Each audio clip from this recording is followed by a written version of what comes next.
Hello and welcome to an episode of Drinking the Kool-Aid. This is a comedy podcast dedicated to the mysterious. My name is Cassidy. My name's Amanda. And we're here to regale you with mysterious tales. We are.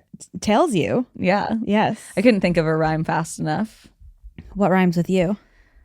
We're here to regale you with mysterious tales for two. Times two. Times two. We did it. Well, you did it. Well, on that note, time to finish. What does George Costanza always say? Leave on a high note. There you go. Got time to leave.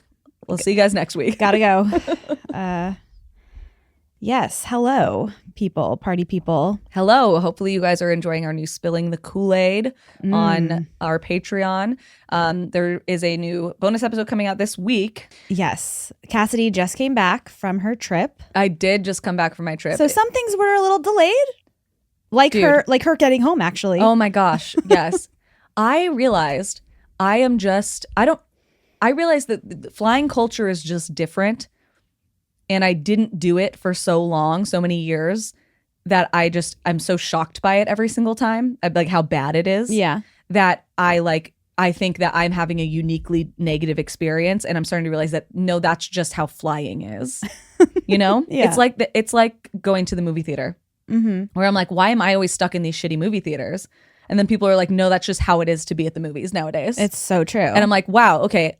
Turns out I just don't want to do that. I don't want to go to the movies and I don't want to fly. Yeah. I don't believe in the human spirit anymore. I used to believe that you guys were mostly good. And then I saw everybody on a plane refuse to move over so that these people could make their connection. That is one of my biggest pet peeves, I think, like ever. Insane, so rude, so selfish. Or in general, even just regardless of people literally needing to get off to get to a connection. Yeah. When people start trying to walk from the back up to the front, it's like there's plane etiquette. Okay, but if they're trying to make a connection, yeah, that's what I'm saying. That's fine. But then you go, I'm so sorry. I'm trying to, like, we had to do that on our way home. So, because we literally were sprinting and I was in sandals. Never again. I'm never wearing sandals ever again. I was gripping them with my toes like some sort of marsupial. Oh my gosh. And gorilla toes. And my fiance is going, why walk faster? And I'm like, I'm wearing Birkenstocks. They were sliding off of my feet. This is as fast as I can go. Why didn't you wear your Taco Bell Crocs? I would have been even worse. Are you I feel joking like me? I can run in those. Try to walk fast in them. They will immediately slip off of your feet. I guarantee. Well, they are called slides. So I guess that makes sense. Yeah. Because actually when I would get a little jog with it, it was actually easier to keep them on than when I was trying to like walk fast. Oh, got it. Yeah. It was a nightmare either way, but we made our plane. But I just very loudly went, we have an 18-minute walk and our flight takes off in 14 minutes. Please let us go by. And everyone just let us go by. But these people, they even made an announcement on my flight in. We had a connection, but it was like 2.5 hours in between our flights. Yeah. So like we were chilling. We were the last people off the plane because we let everybody go before us because they had connections or whatever. And we still had time to go to Chili's. Chili's? Oh, we went to Chili's in the Chicago airport. That's right. Airport Chili's, man. Airport Chili's. Love that shit. Love any Chili's, really. But yeah, it was crazy. They made an announcement over the PA system and everything because we had about a half full flight and all of a sudden it was a completely full flight. And I was like, that's so weird. And the lady sitting next to me tells me, yeah, we were supposed to have a direct flight to New York and they canceled that flight to put us all on this flight. And then now we're going to connect to New York. And then our flight was a little delayed and it was, they're always a little delayed or whatever. So they had like 10 minutes to get to their next flight. And Chicago airport's big. Mm-hmm. And so they make an announcement. And so everybody raises their hand. Everyone who has a tight connection raises their hand. It was like 10 people throughout the flight maybe. And a lot of them were at the back because their other flights had been canceled and they got like stuck with us basically. Yeah. Nobody, not a single person in first class, not a single person in front of us let these people go by. That's crazy. They all just got off like normal.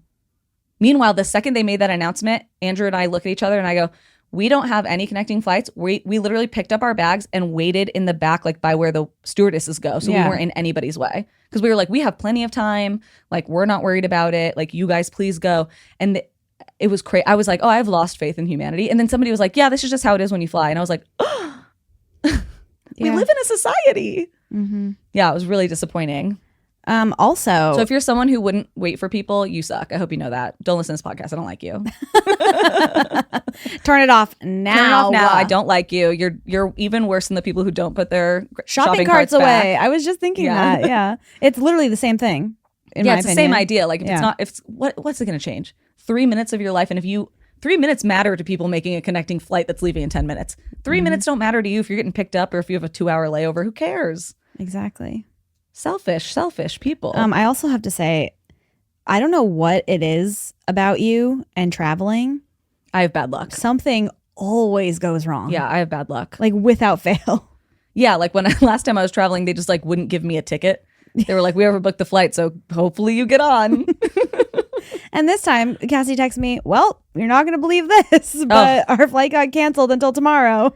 Yeah, we had to stay an extra night in Peoria, Illinois. And then even more insane, we take an Uber from the airport to, I booked a hotel casino. It was my fiance's birthday. We were traveling on his birthday. So I was like, you know what? Literally. I could book like a Motel 6 for like $70 a night, but for like $110 a night, I can book it at a casino. My fiance can gamble. He loves to gamble. Whatever. So I book us there. We take an Uber. She misses 7 turns. Like, I'm not kidding you. It should have been like a 10-minute drive, and it ended up being like almost half an hour. Oh my gosh. And I was like trying to be cool because like our flight just got frustrated. I was very frustrated because our flight just got canceled and I had to rebook it, and then I had to spend extra money on this hotel, and now I'm not going to get home in time to like do a lot of the work stuff I needed to do. Had to make sure Sydney was cool. Like, you know, a lot going on. Yeah. But I was like, you know what? She was distracted because she was talking to my fiance because they were talking about his birthday and whatever. So I was like, it's fine.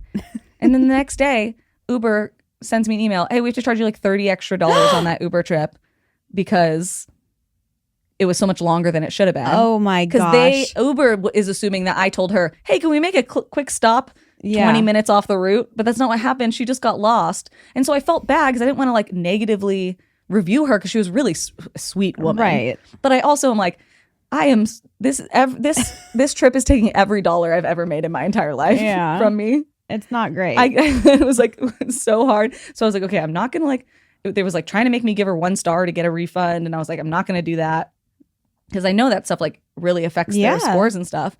So then I just had to take like a partial Uber refund or whatever to like not have to write her a negative review or whatever.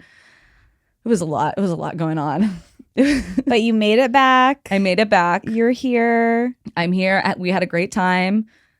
Grandma's 90. She's 90. She's actually not even 90. We went there early because to surprise her. Isn't her birthday in August? Yes, it is. Yeah. By the way, happy August. She's a Leo queen. Yes, we love a Leo queen here. But yeah, it was great. I got to see a bunch of family I haven't seen in like probably 7 or 8 years. Yeah, hell yeah. Got to go out into the corn. Got to go out into the corn. Yeah, got to go see like the old abandoned house we used to play in as a kid. It was completely fell down in on itself. Oh shit. Yeah, it was kind of crazy. Got to go see my favorite graveyard in the world. Yes. It looked nice. It looked nice? Yeah, someone had just mowed it when we got there. I was like, whoa, fancy. You were like, they knew I was coming. They got a new sign and everything. I was like, whoa, this graveyard has a name? What's the name? I think it was Russell Graveyard. Russell, okay. Yeah. Or Russell Cemetery. I'd never knew it even had a name.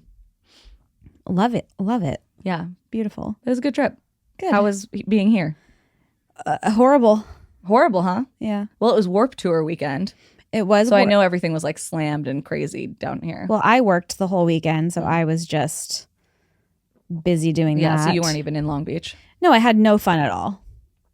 So I'm glad you had fun for the both of us. Howdy ho. Because I had none. So I have learned I can never take a red eye again.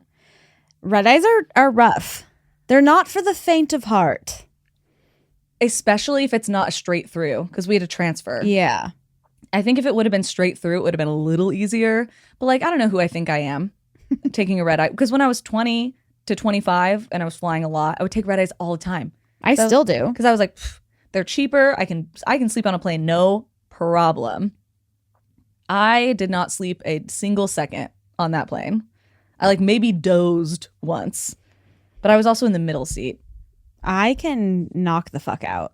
Yeah, I usually can. It might have been the middle seat was the issue. it doesn't help that my fiance's 6'5", so his legs are just everywhere. And like, you know, and if you like don't have a super small person next to you too, it's just like everybody's cramped, encroaching on the middle seat, you know? It's true. And it's not anybody else's fault. It's the airline's fault. They're, you know, so greedy for one extra seat on the plane. They're willing to make everybody suffer. But yeah, once again, I think I'm just not built for flying. Unfortunately, that's the only way to get places. No, I'm going to become a train person. Okay.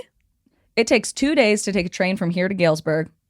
And it goes through Utah, and it goes through all these beautiful places that you never would see otherwise. And guess what? If I have the time, throw me on that train. I don't care. See, I can't sacrifice my time to be on a train for that long. But see, it's part of the fun, because you get to see all these places that beautiful, gorgeous views you'd never see. I just don't like being like, I don't know if maybe it's because I get motion sickness. Oh, so, like, I always forget about that. Being on a train for that long would probably kill me. See, I always forget about that. Yeah. I don't get motion sickness. Like, I don't enjoy it. Yeah. I don't have a good time. I don't even have a good time in a car. Yeah. See, like, I don't mind long car rides as long as I don't have to drive. Yeah. And so to me, a long train ride, I'm like, this is the ultimate. I could be drinking. I could be partying. I could be eating a 4-course meal. I could do whatever I want back here. You can do all those things. Yeah. That is true. I don't like being in any sort of vehicle. I get sick. Planes, trains, automobiles. See, that makes sense to me. It's not even necessarily impatience. It's just I'm not going to be able to physically enjoy it. Right. Yeah. Yeah. Because to me, I used to be a very impatient person when it came to anything. Like, I'd be switching lanes in traffic, trying to get there 5 minutes earlier, even though I'm not late. Like that kind of stuff. Yeah. And then I like one day it just like overcame me where I was like, oh, who cares? You're like, I don't got anywhere to be. Life is short and I have nowhere to be. Like, save that energy for when I actually am late or like rushing or whatever. Right. You know, save that energy for you're about to miss your connecting flight. You know what I mean? And you have to run through the airport in sandals. But like, why do I have to rush to get off the plane? What's the difference if I'm at Chili's right now or 5 minutes from now? Who cares? I'm going to be at Chili's. It's going to be fine. Love Chili's. Yeah. Trains. If only we had more of them. If only. Damn you. I actually have a whole story written out about the highway car conspiracy. It's not really a conspiracy because it really did happen, but yeah. Would love to hear about it. I'll have to. Everybody go watch Who Framed Roger Rabbit. Yes. That's what the plot of that movie is. Is it really? Yeah. Oh. The only thing I know about Who Framed Roger Rabbit is Jessica Rabbit, because she's fine. Yeah. She's the ultimate cosplay for hot chicks everywhere. She's a human, right? She's a cartoon. Yeah, but she's a human in the cartoon, right? Yeah. Yeah. But like, I'm just saying, like, there's actual humans in it. But I'm saying, like, she's not a rabbit. So why is her name Jessica Rabbit? Because she's married to Roger Rabbit. So she's married to a rabbit, but she's a human. Yes, but she's also a cartoon. I don't care. Oh, she's still a human. Bugs Bunny and Babs Bunny are both bunnies. Yes. So I can think it's weird that Jessica Rabbit's a human married to a rabbit. I say the rules are a little different when you get into cartoon world. Well, this is my professional cartoon opinion. I'm gonna take it to the streets here. Let us know in the comments. I say no. I say that's weird. Jessica Rabbit. She's not having it. Although fine as fuck. You're married to a rabbit. You're married to a gosh darn rabbit. I think they're married. I honestly haven't seen that movie in so long. I don't know if I've ever seen it, to be honest. Really? It's so good. I don't know. Oh my gosh. They need to do more movies like that. Actually, they were trying to make a movie like that. And then they're trying to make a Wile E. Coyote one. The Roadrunner and stuff, like an Acme one. And then the studios were trying to burn it down for a tax break. Even though a ton of these people worked super hard on it. I think Bill Hader was the lead. Oh my gosh. Yeah. This is like the fucked up thing about like tax stuff. To me, I'm like, okay, if the government is going to write you off like because it's a fail, then it should just become public access. That's true. We should just have access to it. We paid for it technically, but they were going to delete all of the footage like little bitches. And they already like did the movie. They already filmed the whole movie, did everything, finalized it. Yeah, that's just rude. Like showed a final cut to the people who worked on it and everything. Yeah, show me a final cut. I'm just saying if our tax dollars are going to pay you off for it, It better be free to watch on the library's website. That's all I'm saying. Real. It better be streaming right there on a government website for me to watch. Because it sounds like the government paid for it. So that means we own it and I own the government. So ipso facto. Cassidy owns the government. You all own the government. Clip that. It wouldn't exist without your tax money. You own the government too, friend. Well, maybe not you if you're in a different country. You own your own government there. That's how you should feel. Beautifully said. Beautifully. You know me, I'm so eloquent. Always. Well, not always, but a lot of the time. Sometimes. Someone messaged me and was like, you were so eloquent in the end of your story last week. And I was like, wow, you're my new favorite person. Do you want to be friends? I don't even remember what you said, but Because I was talking about religion. oh, perfect. Remember? Because it was the guy who was healing people? Yes. Or like telling people how to heal people? Yes. Yeah. Yes. It's all coming back to me now, and I completely agree. Oh my gosh. So obviously around a lot of oldies this weekend. Right.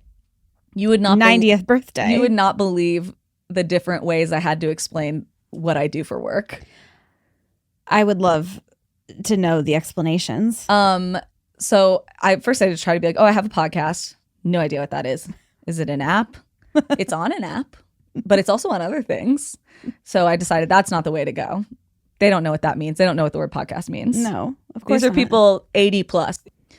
And then I tried, I work in production. Mm-hmm. I produce a show.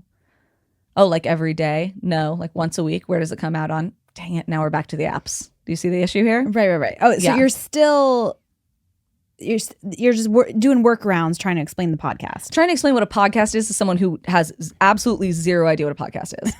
And that was 90% of the people that I talked to. Because like, you know, all my cousins who are all my age, they know what I do. They all follow me on Instagram. They Yeah. understand You what a can't podcast just say like is. I talk into a microphone. So then I found it. I got it good. And even my fiance was like, ooh, that was your best one. Oh, tell me. I said, I work in broadcasting. Okay. I have basically the equivalent of a radio show, but it's on the internet. Perfect. And my grandpa totally got that. He said, "Oh, He goes, how do I find you? And I said, just Google my name. And he said, just your name. And I was like, yep, you know my full name. Just Google it. And he said, and you'll just come up? And I said, yeah, actually, that is exactly what will happen. I will just come up if you Google my name. And he was like, I spend a lot of time on the internet, but it's usually just buying shit I don't need.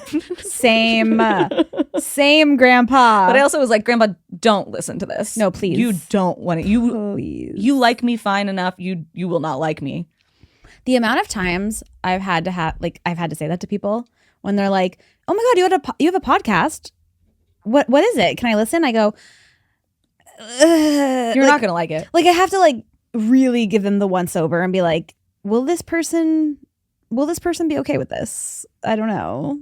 Here's the thing. I am exactly who I am on this show, basically to 99% of people in my life, but not to my 90-year-old grandma. No. And my 87-year-old grandpa. They don't need to hear me cuss and like whatever No. And talk about vaginas and poop and like deconstructing God. They don't need to hear that. they really don't. And I think that that's right and that's okay. Okay. Because grandma and grandpa aren't showing up to your guys' jobs and looking at what you're doing. Right. So I think it's fine if. There's some things that can just be like kept Yeah. to yourself. Yeah. You know? Because it's like everyone else in my family, like they know exactly how I am, what I'm like, and Yeah. what my politics are and whatever. I don't talk politics with my grandma. I Don't. don't talk politics with. She's 90 years old. Do you think I'm going to talk politics with her? It's her 90th birthday. She can cry. if She's she a wants Leo to. queen. She can literally say whatever she wants, and I'll be like, "It's your birthday." You got it, queen. You know Whatever what I you say. I don't even care. No, my mother, who I love dearly, and And listens every week. is one of our biggest fans, I would even say, Mhm. has the hardest time with still to this day understanding how to listen to the podcast if it's not on YouTube. But she used to listen before it was on YouTube. Cassidy, I know. Annette, are you watching this on YouTube? Or are you 100%. can you text? Can you shoot me a text here? No, she's gonna call me and say, "Oh my God, Amanda, Why would you say that? I figured it out," and I'll be like, "No, you didn't, Mom. No, you didn't." So love her to death, but the amount of times I'm like, FaceTime me, and I'll walk you through the steps on the computer. Yeah, smart. And then we're just both, you know how I am, and Oh, we're both yeah. yelling. Amanda gets frustrated so quickly with like little things. I do. But then demands a lot of patience when she doesn't understand something. Well, yeah, obvious. Isn't that normal? I mean, yeah, probably. It's the same thing as like all those people who won't get off the plane, who won't wait on the plane. Yeah. They'd be pissed if people wouldn't let them by, but they can't be bothered. Exactly. Yeah. Like I do. I don't know why I'm like that, but I get very frustrated very fast. But then if someone's frustrated with me, I'm like, oh my God, Yeah. what's your problem? Yeah. Yeah. Why can't you chill out? Yeah. It's Once again, it's not that big of a deal. self-aware queen. Self-aware queen. Listen, you got to know your flaws before you fix them, but we're not going to do that. I'm not going to fix them. We're not going to fix them. What the fuck? Yeah, let's be honest. What are you talking about? This is my season. It's Leo season. It is Leo season. I'm not going to fix shit. You better not ask her to fix a Don't darn you thing. damn think I'm going to fix anything. Okay? This is my season. Well, you know what? I know some people who don't need to fix a dang darn thing. A dang darn thing. Tell me. And that's our new cool kids. I love them. We love you already. So I wanted to say welcome to Kayla L. Hi, Kayla. And welcome to Hannah C. Hello, Hannah. Thank you guys so much for joining. Kayla, I saw your message. I haven't read it yet. Oh. They sent us a message in the Patreon DMs. I just haven't had time to read it yet. But it's been a week. Okay. Listen, you heard about it. You heard about it. Okay. But yeah, thank you guys so much for joining Patreon. It's a big reason that we get to keep doing what we're doing, and we totally dig you. If you're looking for ad-free content, tons of bonus content, and also early access to our content, you can do that on patreon.com/drinkingthekool-aid. Subs start at just $2 a month, and at $2 a month, you get access to things like our Shot of Kool-Aid, Haunted Helen, our S-Word series, Scientology. Don't talk about If it. you even tell Tommy C, I swear. You know what, Cassidy? Don't even fucking talk about Tom Cruise right now, because you had the audacity to be like, he's really hot the other night, and I wanted to put my hand through the phone and slap you. Kate said that. You said it. First of all. You said it. You said it. When did I say that? I sent a picture of him and Nicole Kidman, and you said they both look really hot, or they're both really hot. First of all, Kate said that. I just said I agree. No, you didn't. Pull it up. I will pull it up right You said now. they're both really hot. You said that. Nicole, or no, it's not Nicole Kidman. He's with what's his? No, it was Nicole Oh, it was Kidman. an old picture. Did you not say they're both really hot? We're fighting right now, live on the pod. Oh, yes, I did. Yes, she did. It's old, and they do look hot. I stand by it, actually. It's old school them. You can see it on the YouTube. I'll make Amanda post it on our Instagram. I don't want to post it. Or on our Instagram. I said, sorry, they're both so hot. Because Amanda sent the gif of them looking really hot with a puke emoji. Yeah, I hate Tom Cruise. And then Kate replied and said, Amanda, that's a gorgeous gif. I don't care. And it was gorgeous. I don't care. I said I'm okay with Nicole Kidman now. We're friends again. She's back on my good side. Okay. But Tom Cruise, you guys know. Listen, I have no issue with you hating Tom Cruise. I'm just saying, you said that, and then you tried to lie and say you didn't say that. Because I thought you were talking about that Anna de Armas girl. No. I was don't care misunderstanding about what her. you were referencing. I'm in a fight with you. I don't like her. I don't like that girl. She's so bad at acting. Oh my God, remember the freaking Marilyn Monroe movie? Blonde. That was... I literally watched about 4 minutes of it and was like, this is so unwatchable. I didn't even watch the movie. I just watched that one scene. I'm just so confused how which one scene? The abortion one? Mm-hmm. Oh, yeah. Mommy. Oh, shut up. That one was... Jump off of a cliff. What are we doing here? Bad. Yeah, she is such a bad actress. It's like crazy to me because the first thing I ever saw her in was... Knock, knock, right? No, I don't know what that is. The first thing I ever saw her in was the the Knives Out. Oh. I saw her in Knives Out, and she's like cute and like fun in that or whatever. I am realizing now she doesn't actually have that many lines. That which makes I sense. think might have been... That makes sense. Yeah, like the other Chris Evans. Chris Evans was really carrying the charisma of that plot He usually does. on a secondary watch. Yeah. Him and Craig, Yep. Daniel Craig. I was going to say Ferguson, not Ferguson. Him and Daniel Craig were really carrying the plot there. And then I tried to watch like other movies she's in because I was like, oh, I really like her. God, she's a god awful actress. There is one movie, the first time she ever popped up on my radar. I think it's called Knock Knock with Keanu Reeves. It's like a horror thriller. And she's cute in that. Oh, see, I didn't watch it. My fiance tried to watch that recently, and he said he turned it off because it was so bad. I didn't hate that one. He was like, the acting's terrible. It was like weird. The plot is stupid. He hated it. I didn't hate it. I didn't love it, but I didn't hate it. But I also love Keanu. I love Keanu too. So I think I initially watched it for him. She was no one.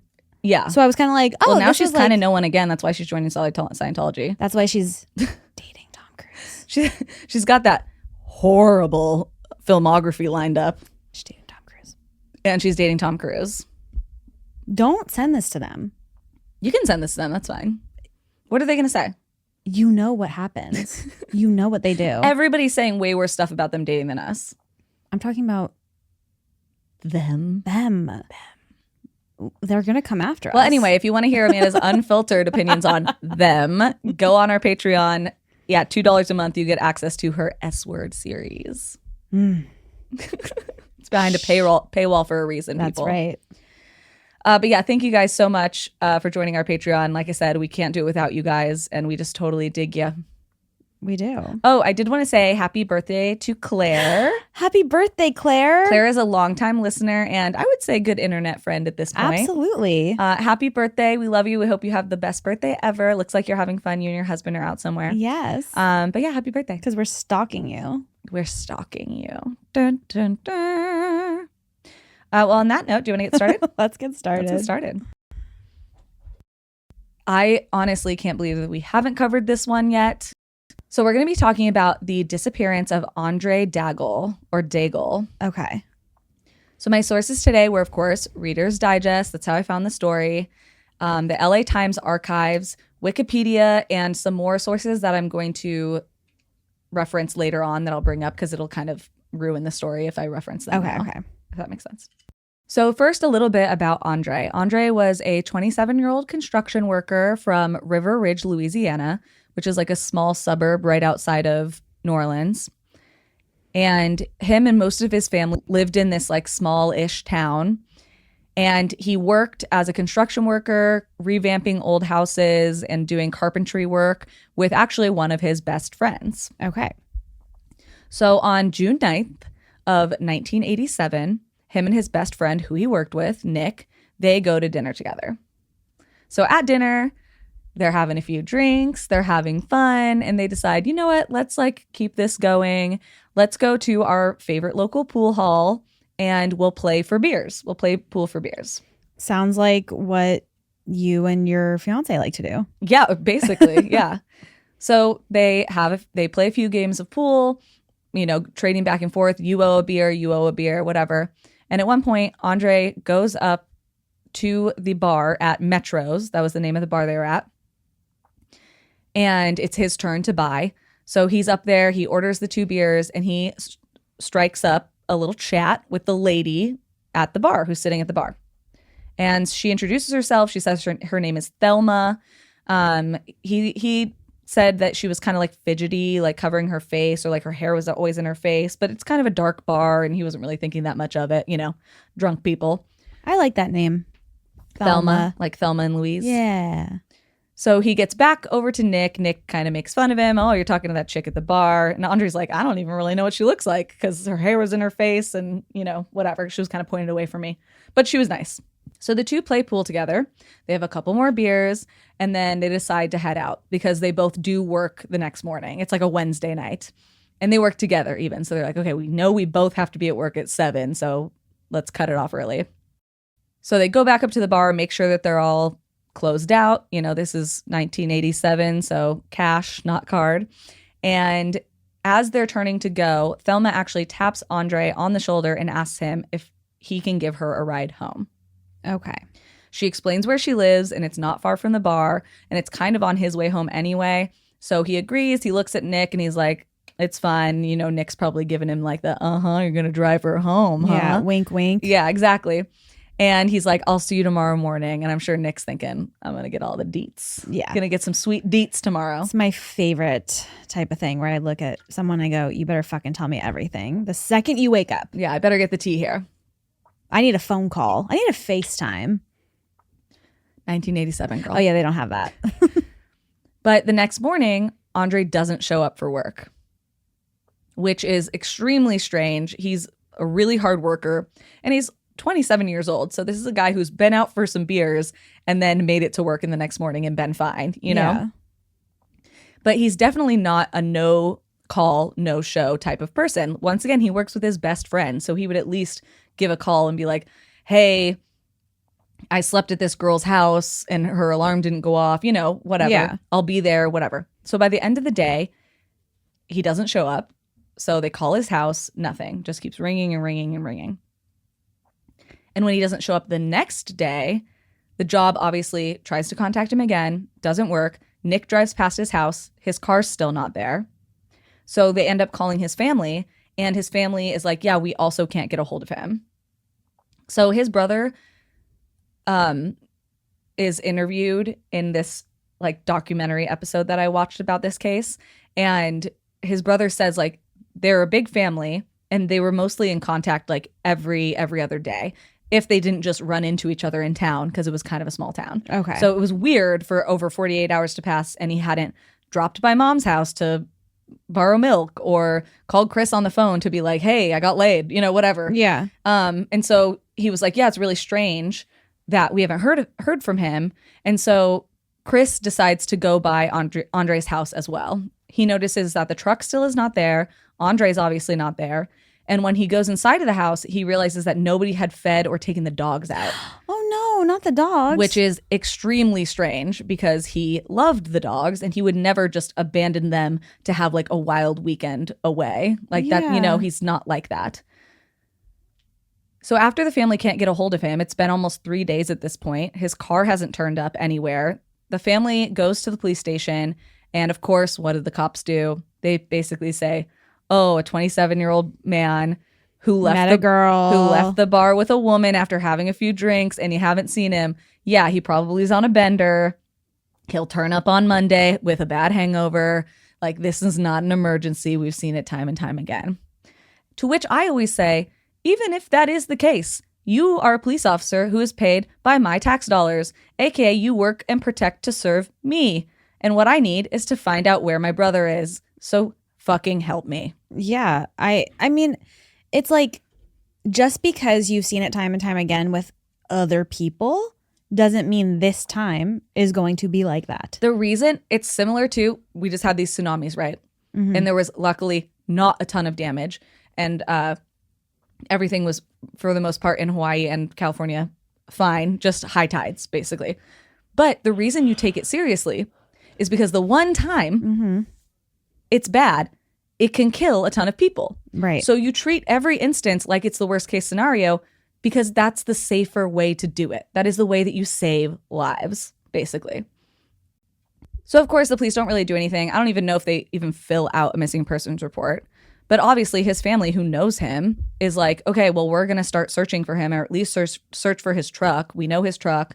He actually had like been working pretty locally. So even if like something happened on his way to work or whatever, if he's like in a ditch, they're thinking it'll be somewhere nearby. Because now they're like, okay, what if he got in an accident on the way to work or like went into a ditch or into a bayou or something? Like where he was working was not that far from where he lived. So it should be like local. Okay. So they start putting up missing flyers all over the town for him. They're canvassing. They're going door to door, knocking on people's doors, asking if they've seen him. They're going to different bars. Like maybe they went to a different bar after they left Metros, like him and this girl, and then something happened. And the bar, I'm assuming, is in this small town as well. Yes. So it's not like they would have gone really far. No. And they're calling local hospitals. Hey, do you have any John Does? Do you have anybody who showed up from a car accident or from a bar fight or from something that you don't know who he is? All of the hospitals say no. Obviously, there's no one in the jail system. Like, you know, that's the first things you think to call. And at this point, it's like day 4 since the last time he was seen. Okay. Well, it's like the days are kind of confusing because the last time he was seen was kind of late. But yeah, it's like about day 4. But I mean, it's getting to the point where like, okay, this is Yeah. This is really frightening. This is not just normal, oh, he went camping and turned his phone off. This is like, yeah. And the police aren't doing anything. They're still plastering up missing flyers everywhere. They're driving now out of town, kind of like trying to canvass the area. So Chris, the brother, is keeping the one sister who doesn't live in the area. She moved to California, so she lives in California. He's keeping her updated on the phone. And she's like, should I come out there? Like, what should I do? And I think he's trying to keep her calm. And he's like, dude, the police aren't worried about it. So like, we're trying to not freak out, but we're posting all these flyers everywhere. Like, hopefully he just like got in an accident or something and somebody's helping him somewhere. We don't know. Okay. But she's feeling really useless because she's like 2,000 miles away. So she's talking to one of her friends, and her friend is like, you know what? It might be stupid, but it might make you feel better. You should go visit this woman that I know. She's a psychic. Oh, boy. So Elise, that's her name, she takes the phone number from the friend and goes to visit our girl, Rosemarie Kerr. Yes, that is my girl. Yeah. So Rosemarie, she is from Brooklyn, New York. But at this point, she lives in Cypress, California. She is a mother and full-time homemaker, a stay-at-home mom with her husband and kids in Cypress. And she just like by appointment will talk to people and do psychic reading. She described herself as a psychic medium and also a paranormal, or not a paranormal, a psychic investigator. So Elise books an appointment with her for that afternoon and goes over to see Rosemarie. At this point, I'm assuming she's not as famous as she is today. No. Okay. She's not even doing this as a job. She's just a stay-at-home mom. Okay. So the first thing Rosemarie asks for is a picture of Andre, which Elise gives her. And the second that Rosemarie touches the photo, she said she felt tingling in her fingertips and she started to see things. Give it to me, Rosemarie. So the first thing that she tells Elise is that she sees Andre and his dark-colored pickup truck. And Elise is extremely disappointed by this because she explains that her brother actually drives a small white sedan, not a dark-colored pickup truck. Okay. But Rosemarie insists that that's what she's seeing. She can't help what the spirits are telling her. And she goes on and brings out a map of Louisiana where she runs her hands all over the whole map and then finally stops and points a finger at a town called Slidell. So this is about 30 miles from where the family lived in their other small town. Rosemarie tells Elise that she needs to call her family right now, like right this very second, and get them to Slidell like right away, like right now. Like they need to leave their house right now and go to Slidell. And that is where they will find his dark colored truck and answers to where their brother is. Okay. And Elise and Rosemarie, the psychic, California, family. All Louisiana. Over 2,000 miles away. Okay. And remind you, this is before the internet. Mm-hmm. This is not on TV. The police barely even took a missing persons report. Right. So everything she's saying is just straight up from this. And also, this is more proof that Elise didn't know what was going on because Elise didn't know that just 2 weeks before, her brother had traded in his white sedan for a dark colored pickup truck. So that's why she said he doesn't drive that. He drives a white sedan. Yeah. Well, I remember initially when you were explaining the brother going over to the house, you said truck. Yeah. So that's why I was like, but he did drive a truck. But Elise didn't know that. Elise didn't know that. So she couldn't have even accidentally told Rosemarie that it was a truck. So Elise calls her parents' home where the whole family had actually just gotten back from like a full day of searching. Okay. And they were actually looking at a map trying to decide where they were going to search next. So she tells them, hey, I know this sounds crazy, but I just talked to a psychic. And remember, there's like a time change. So it's the afternoon in California, but it's the evening in Louisiana. Okay. That's why it's just got dark. So they had like just gotten back and they were done searching for the day. So she calls and says, hey, I know it's crazy. I just talked to this psychic. Her name's Rosemarie. And she has told you guys where to go. Chris said the second that this got brought up, so because Elise says, you need to go to Slidell. Mm-hmm. And Chris was like, oh, okay, like we'll go tomorrow, right? Because we're done. And she goes, no, you need to go right now. And Chris said it felt like, to quote him, it felt like a spirit had walked into the room and he got chills all over his body. And he knew they needed to leave immediately to Slidell. Yeah. Well, that's what Rosemary said right now. So they jump into their cars and they head the 30 miles over to Slidell. Rosemarie had also asked the family to start talking out loud to Andre to try and strengthen the connection, since obviously she's over 2,000 miles away. But she's thinking if they're talking out loud to Andre, wherever Andre is, Andre can respond, and maybe that'll make it easier for me to like feel him through the family members. Okay. So the family did. They're talking to Andre as they're driving their cars around looking for him, being like, hey, buddy, like, any idea where you are? Any landmarks? Like, what are we looking for here? Give me something. Yeah, kind of just talking into the ether. And I'll explain this part later. But so on the drive to Slidell, Chris is literally on the highway, freeway, interstate. I don't know what y'all call it down there. Everyone gets mad at me no matter what I call it. I always thought it was the highway. Well, there's the highway, there's the freeway, there's the interstate. Yeah, there's a lot of things. It's one of those. So he's driving, beep, beep, and he starts to pass this truck and realizes it's Andre's truck that he's literally passing. They're like 2 miles from Slidell. Chris is passing it. Yes. Okay. And so he's like, oh my gosh. He pulls up next to it, looks in the truck, and realizes it's two people he doesn't recognize. So there's no cell phones. He can't call the police from his phone to be like, report this or whatever. So he just slows down, gets behind them, and starts tailing them. What else are you going to do? Yeah, because he's like, I got to keep eyes on these people, and hopefully they'll pull over at a bar or something, and I can call somebody. Or lead you to Andre. Yeah, exactly. He does. Yeah, he has no idea what's going to happen. So he actually ends up following them for about 30 minutes, and they catch on to the fact that they're being followed. So they pull off the interstate, and they drive down this like completely deserted road, like dirt road, basically in the middle of freaking nowhere. At this point, they're like 60 miles away from where they, were originally. Pull down this deserted road, and it ends in a dead end. And the truck makes like a quick flip around and points its lights right into Chris's car. Is Chris alone? I believe so. I don't know for sure. I think people were in like various cars out like searching. And he said in the interview, he was like, I thought they were going to shoot me. Yeah. Because they turned their lights off and just sat there. And he was like, they're going to shoot me for sure. Like they're going to get out of the car. They're going to shoot me.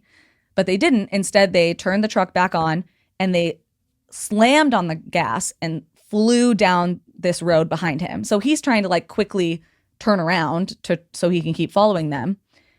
And he's like, crap, I'm going to lose them because they're going so fast. And I'm trying to turn around and, he's all frazzled. Obviously he's not, this is just some normal guy. And all of a sudden he's like he's not in the pursuit. Fast and the Furious. Yeah. Suddenly he's not directed by James Wan. He's in like this crazy high speed chase. And so he's kind of freaking out. So he flips around. And this is when another simply insane and amazing thing happens. This is a very rural area that they're in. And while they were in this little roundabout on this deserted road where there's nothing there. There's no reason to go down this road.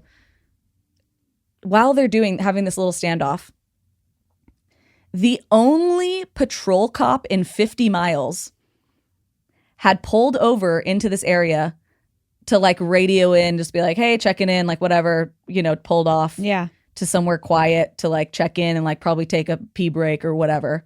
The only patrol cop for 50 miles happened to pull in here at the end of this road. Did the psychic send him? While they were having this standoff. So when the truck goes bursting by, this cop is like, whoa, whoa, whoa, whoa, whoa. Uh-huh. And when Chris is pulling up too, he starts yelling, that's my brother's truck. They have my brother's truck. So he's like, oh, they just stole this truck. That's all he knows. This is outside of the like where all this is going down. Yeah. He doesn't even know there's a missing person involved. Right. Crazy. So like all of this is just like, what are the fucking chances, right? Yeah. Kismet. So like I said, Chris yells at them, "That's my brother's truck. That's my brother's truck. Like, get them, get them." The cop speeds after them. There's like a high speed chase kind of that happens. And eventually they get cornered and the cops pull them over and arrest them for theft and speeding, grand theft auto and speeding. Hell yeah. Chris tries to yell at them, "Where's my brother? Where's my brother?" as they're being arrested. But of course they don't say anything. And the two men are arrested and taken to jail. So the two men are identified as 24-year-old Charles Gervais and 21-year-old Michael Phillips. They both had a rap sheet already, so, the local police kind of knew who they were, and they were both interviewed about how they got the car. And at first, they just both wouldn't say anything, but then they did like the classic cop thing where they're like, "Well, your buddy's singing like a songbird over there, and he's blaming it all on you." And so they basically both turn on each other and start to blame the other one. The one part of their story that they do agree on is that they did have Thelma, whose name was Thelma Horn, lure Andre to the apartment, and they were going to take whoever they could because they were just practicing committing murder because they were planning on killing and robbing some big-time human trafficker in Texas. Oh, no. And that's when an arrest warrant goes out for 21-year-old Thelma Horn as well. So, unfortunately, Andre was killed by these men. He was truly just in the wrong place at the wrong time, and he was trying to be nice to this girl and offered her a ride home. And they murdered him, literally as practice for murdering this other person just because they didn't want to have jobs anymore. And so they figured if they robbed this rich guy in Texas who was prostituting women out against their will, he's a human trafficker. Like, you should have started with the human trafficker, in my opinion, not this really nice guy. Yeah, what the fuck? So, of course, Michael says Charles is the problem. Charles says Michael is the problem. But both of the men are up for the death penalty because they committed capital murder. So Charles Gervais actually ends up pleading guilty and just gets life in prison right off rip. But Thelma and Michael both plead not guilty, and they're trying to say that they were set up, they didn't know what was going on, and that Gervais was actually the mastermind behind all of this, and that's why he pled guilty. And he's the only one who actually killed Andre. So there is a trial. Well, Thelma, you fucking did the dirty work. Mm-hmm. So don't try to play me. Well, just wait. It gets crazier. Oh, boy. So before the trial, obviously the investigators and the prosecution, they are talking to the family and they're like, "Hey, how did you even know where this, like, how did you even find this truck? Like, that was crazy. You saw it on the highway? Like, why were you even over there?" They say this to Chris? Yeah. Oh, okay. They're like, "How did you even, like, how did this even happen? Like, why were you going to Slidell? Why were you on that stretch of highway? How did you know they'd be there?" Yeah. And so Chris explains, like, "My sister went and talked to a psychic and she told us you need to go right now. And yeah, if we would have left 3 minutes later or 3 minutes earlier, we wouldn't have seen them on the highway." Yeah. Like, that was the only reason we even found this truck. And so the prosecutor's like, "Okay, this is crazy, but I need the investigator to call this psychic." Yeah, get her on the horn. Yeah. So Captain James Gallagher is the detective or captain, I guess, that ends up calling Rosemarie. And he interviews her about the situation, and she explains how she led them to where the car would be. And she also explains that she knew that Andre was dead from the moment she touched his picture, but she didn't feel like it was her place to tell Yeah. the sister. But she said that's why she was having the family talk to him, because she knew he was already in the spirit realm. Oh. And she was communicating with him directly. And so that's why she was like, talk to him like can hear you, because he could hear you. And she actually had a lot of direct communication with him during that time. And she also said, "I knew he was dead immediately because of the pounding in my head. It hurt so bad." And he kept saying, "It hurts so bad. It hurts so bad." Andre was beaten over the head with a hammer and hit at least 10 times. And she could feel it. She's a real psychic. Yeah. She also said that she also asked, "Did you find his body?" And the cops said yes. And she said, "Good. He told me that he was near the water between the railroad tracks and the elevated overpass, and that there's something about the number 7. They found his body at exit 7 in between a railroad and an elevated highway along the banks of a bayou or of a swamp. And at this point, they hadn't even told the family this. Okay, this was like so early on in the investigation. They hadn't said this to the family. Obviously, the media didn't know. The only people who knew this were like the 3 investigators that were working on the case.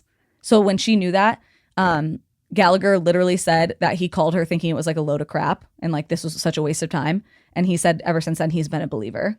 Wow. He was like, some people have something, because he was like, there's literally no way. We hadn't even told his own brother. We had just even told them that he was dead. They didn't know the cause of death. They didn't know where he was found, where his body was found. So that's exactly where Andre's body was found. He had suffered 10 hits to the head with a hammer, but eventually was killed by strangulation because they weren't hitting him hard enough or whatever. Jesus Christ. And they're like, we're just practicing. Like, fuck literally off. Yeah, they literally said it was them like practicing. So in the documentary show, Psychic Investigators, which I watched the episode about her, Captain Gallagher literally is like praising Rosemarie. And he even says, we do not think we would have solved this case if it wasn't for her. We probably would have found his body a couple weeks, a couple months later. It would be so decomposed, there would be no identification, and he would have ended up another John Doe in our morgue, and we would never even would have put 2 and 2 together that it was him. This is pre-DNA. This is pre all of that stuff. There was no reason. He had never been fingerprinted before. They would have never identified his body even, because it would have been so decomposed by that point that they wouldn't have even known it was him. And he was like 30 something miles away from his hometown. Yeah. Oh, even further, because where he was buried where he was dumped was even further than Slidell. That's crazy. But for me, like for an investigator, for a police officer to say, we literally would not have solved this and he probably would have been a John Doe without her, that says like volumes to me, because cops love to take the credit for things. Yeah, that's true. Yeah. But there are a lot of cases where cops have used psychics in investigations and stuff. Yeah. Well, so after hearing all the evidence and hearing this conversation with Captain Gallagher, the DA who's prosecuting these two decides to call Rosemarie as a witness.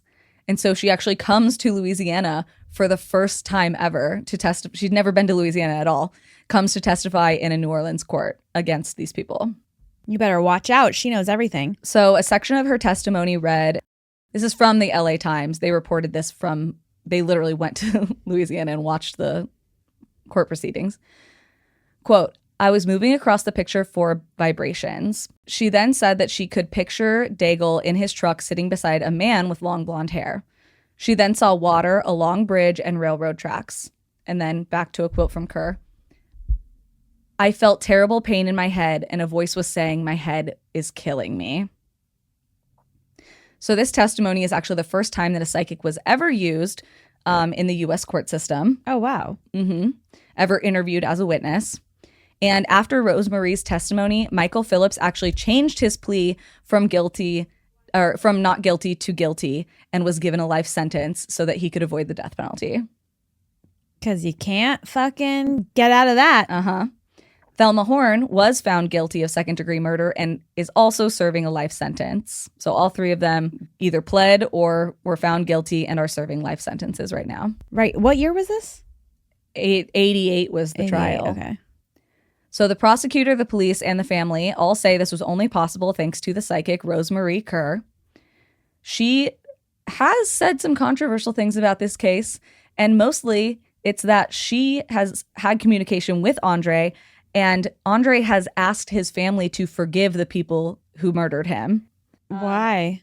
I mean, I get it, but... But Kerr told the LA Times she has relayed Daigle's spirit message to the large Daigle family of River Ridge, but, quote, some family members have not exactly been that forgiving. And I don't blame them. I don't blame them, no. But that is the story of the first time a psychic was ever called as a witness for the prosecution in the U.S. court system, and also helped find the killers and find the truck of Andre Daigle. I mean, yeah, Rosemarie Kerr is very famous. She's that bitch. She's that bitch. Well, she was. She's dead. she was that bitch. She is that bitch. She'll always be that bitch. You know what I mean? I was reading her obituary, and she died in 2015, right after she turned 80, I think. Wow. I thought she was way older than that. I think it was 80. Oh, that's crazy. And yeah, like all the comments are people being like, you changed so many lives. You're so amazing. Like all this stuff. Yeah. I mean, that's crazy. Yeah, right? Isn't that I told this story to my fiance last night and he was like, okay, that's like actually insane. And I was like, I don't know how I feel about like psychics and mediums and whatever. Amanda's a firm believer. I'm like wishy-washy. I think a lot of people are scammers, obviously. But this to me is like the most well-documented and also proven case of someone obviously being tapped into something. Well, that's the thing is like my mind is wide open when it comes to medium, psychics, like all that stuff. Like I love it.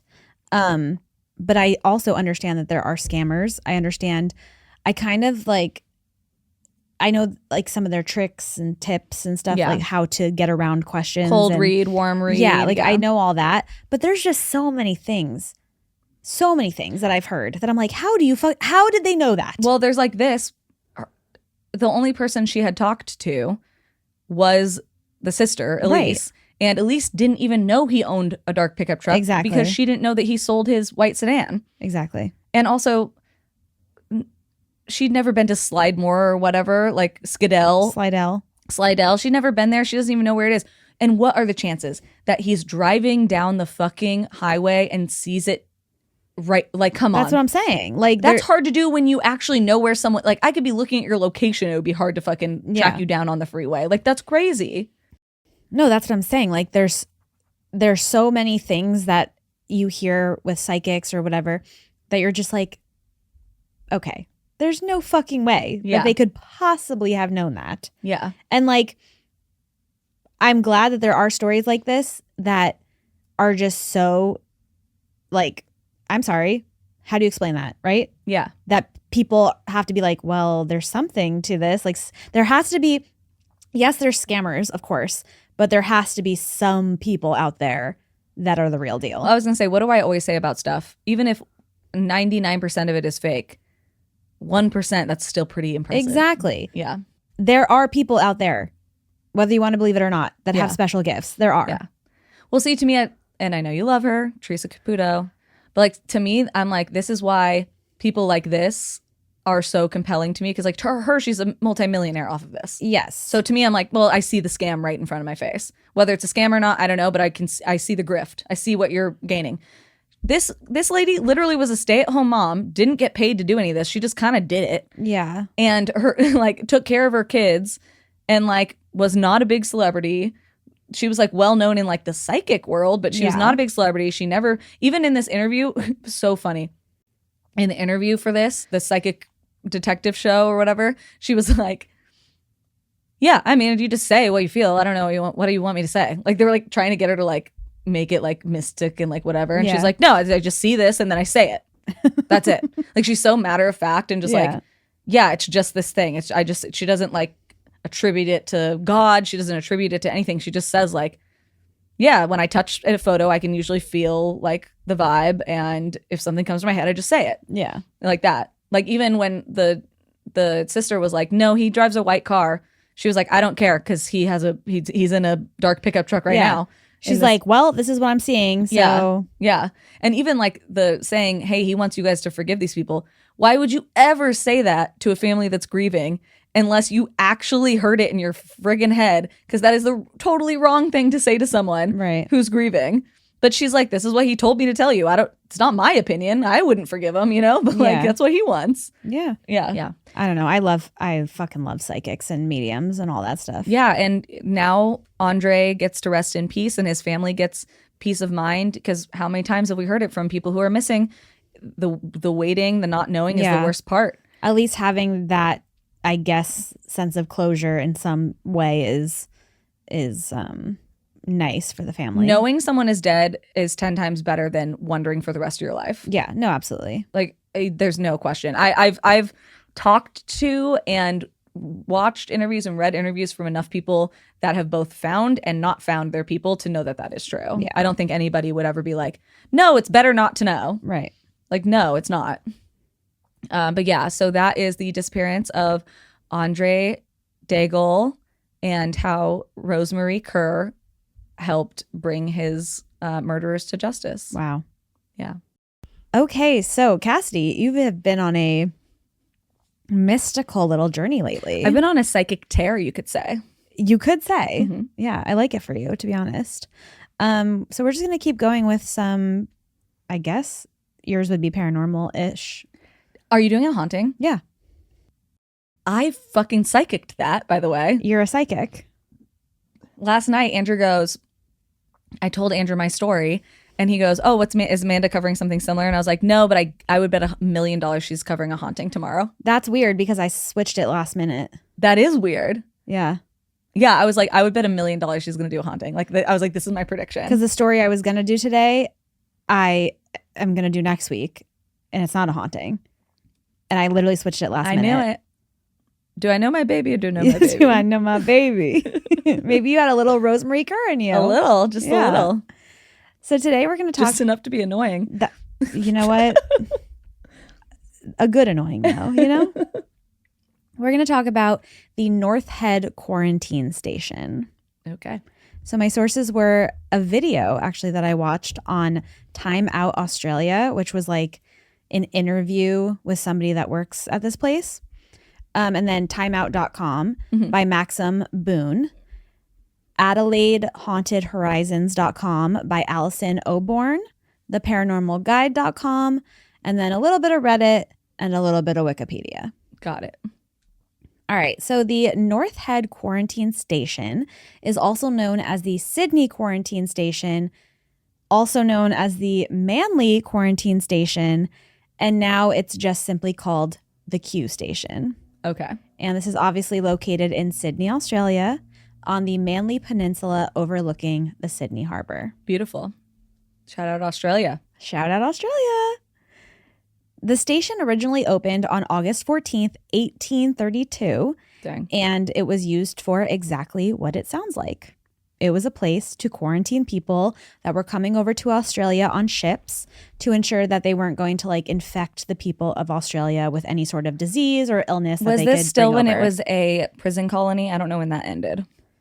I don't know. Because that's how... That sounds like a history thing that I don't know about. That's how white people colonized Australia, as like a prison colony.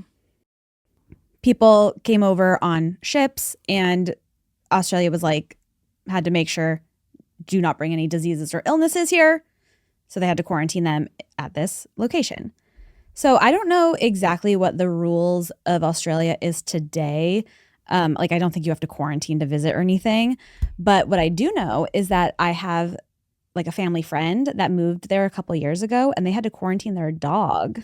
And as we know, in the 1800s, diseases were, spreading all over the place pretty quickly. And especially during this time, there was a cholera outbreak in Europe, as well as smallpox, the measles, scarlet fever, tuberculosis, typhus, and the bubonic plague, to name a few. Just a few. Just none of the heavy hitters, though. They were just like pumping out those diseases like freaking candy. Why not? We don't believe in washing our hands yet. That's right. It's the 1800s. Didn't they still, isn't that back when they wore like flowers on their lapels to cover the smell? They stank so bad. Yeah. So when the soldiers during World War I were returning home, or new settlers were coming, or convicts that were being transported, or really literally anyone that was coming to enter Australia via ship were coming over, they would be held at the North Head Quarantine Station for at least 40 days or until the doctors and nurses said it was safe to release them. Got it. Okay. So to make sure that the diseases and anything that could contaminate, anybody were taken care of, people's luggage would be fumigated and everyone would have to partake in an acid shower. Oh, it doesn't sound good now, does it? Easy acid shower. Yeah. The fumigating, I was like, you know what? Yeah, because I'm really afraid of bed bugs. Yeah, like that makes sense. They should be fumigating more things, in my opinion. Right. Acid showers, maybe not so much. Yeah, an acid shower doesn't sound refreshing. So basically, these people would have to undress and they would get into these metal showers that were like stalls. and they would bathe in carbolic acid, Okay. which when I Googled carbolic acid, it said it's highly toxic and can be fatal if ingested. Good. So obviously, Make sure you get the babies in there too, I suppose. so make them take a shower in it, clearly. So they would have them literally stand under this acid to get any diseases off them. And then for the next like 2 to 3 days or so, layers of your skin would peel off. So it's like the worst sunburn you've ever had times 10. Yeah, it's like when you get like a facial peel. Literally, But yeah, on a your chemical whole peel. body. Yeah. So over time, the station's facilities grew from just having like holding rooms and these showers to now having hospitals, morgues, laundry rooms, and a dining hall.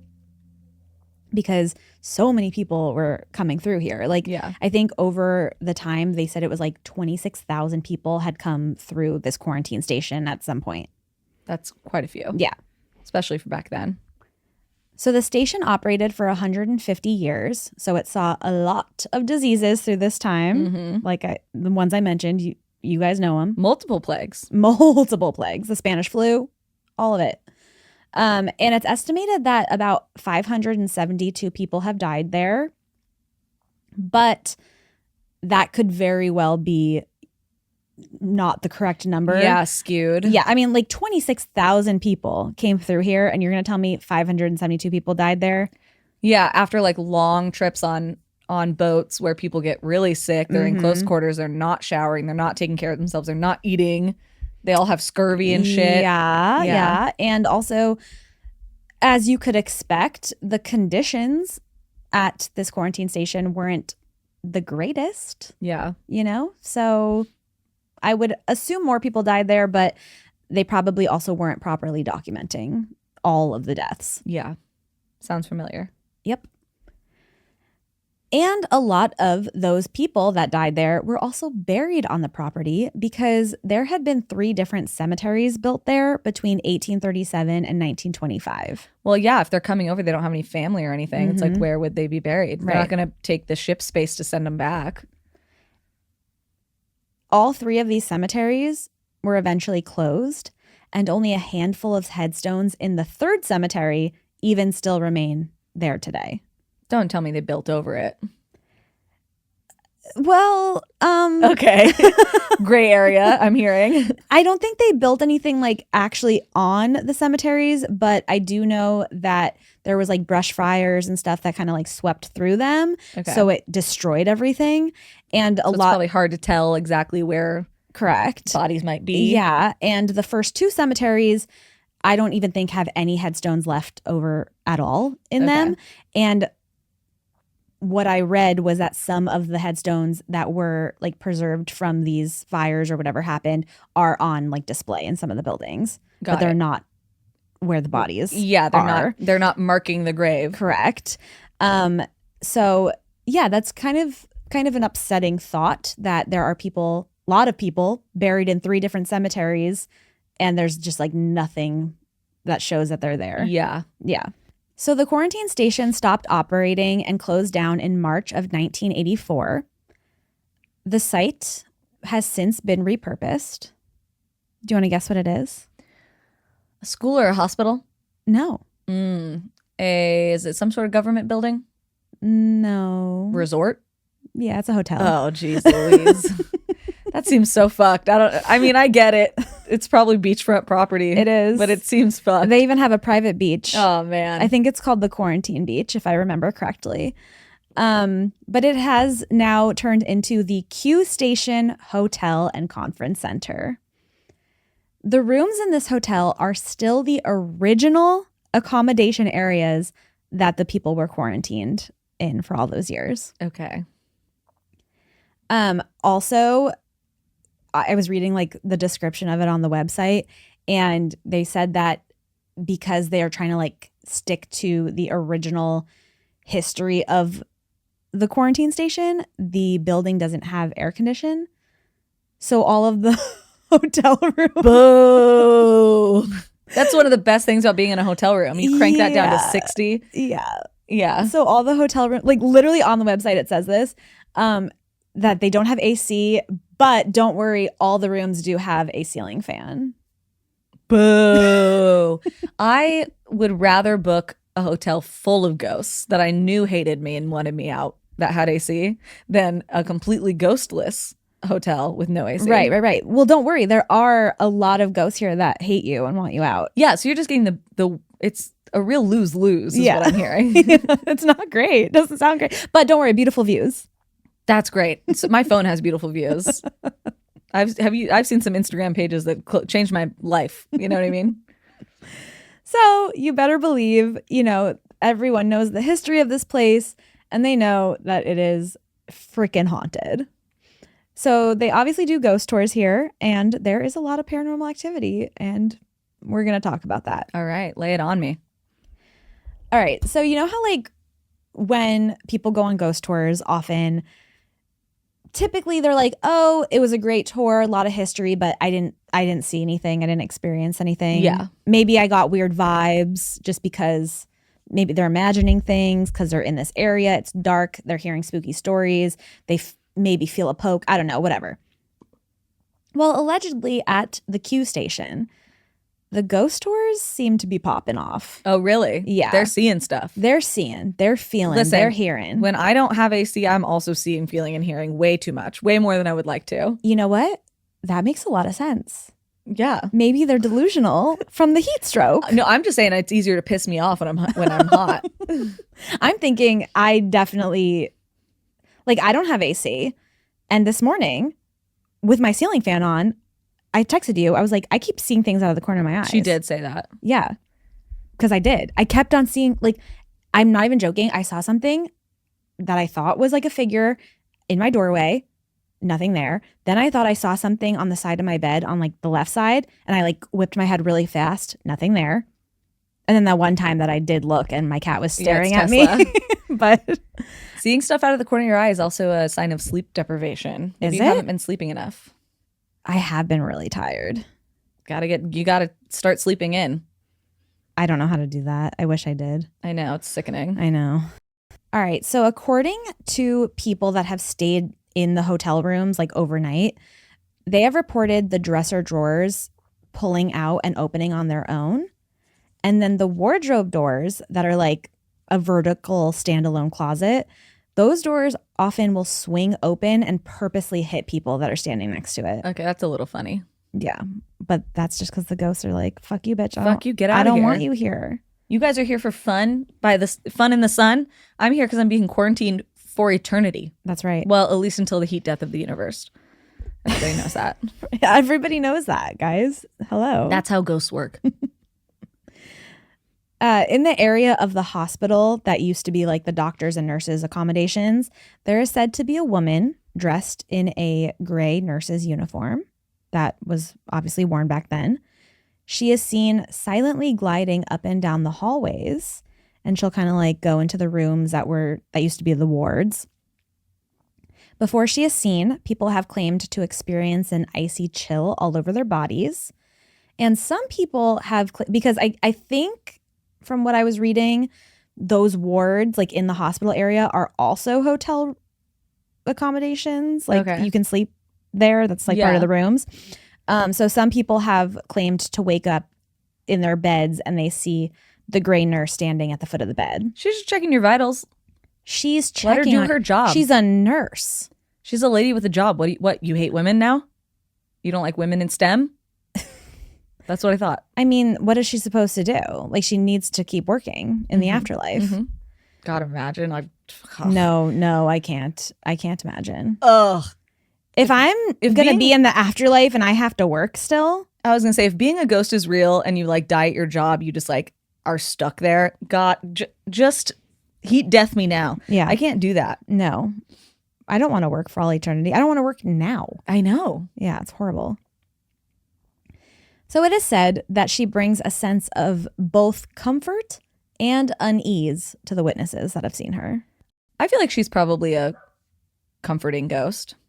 Yeah. I think the unease is probably just because she's a ghost. Just the ghost part, which Yeah. She can't help that. No, it's not her fault. That's not on her at all. No. Yeah. The next place on the property is the Gravedigger's Cottage. And this is the oldest building on the property. it was never like refurbished or anything like that since it was built in the 1840s. And this is where Samuel likes to hang out. Oh, we do collect Sams on this podcast. Do. Not my husband Samuel, a different Samuel. Your Samuel would probably like to hang out here. Maybe. Australia by the beach? Yeah, that's true. Yeah. But this Samuel is not very friendly, and he definitely does not want anyone in his house. Okay. So I watched like a video of this tour guide named Tiffany kind of getting interviewed about her time working here, because she's worked here for years. Mm-hmm. And she said that she herself has been poked and prodded in the side very hard when entering this house. She once saw a chair drag itself across the dining room on its own. That's no good. Which, like, I would be so out of there so fast. Yeah, I don't know, man. Like, that's so, what else could that ever be in a million years? What would you do? Like, because I feel like you're kind of like skeptical, but like you also like this kind of stuff. I am. Like, we talk about the stuff that I've seen or that you've seen and we've seen together, whatever. Yeah. But I feel like all of it, it's like, okay, I could kind of explain it away. But like, if a chair straight up just you're the only one in the room, got dragged across a room, like, how do you even logically explain that ever? Yeah. Yeah.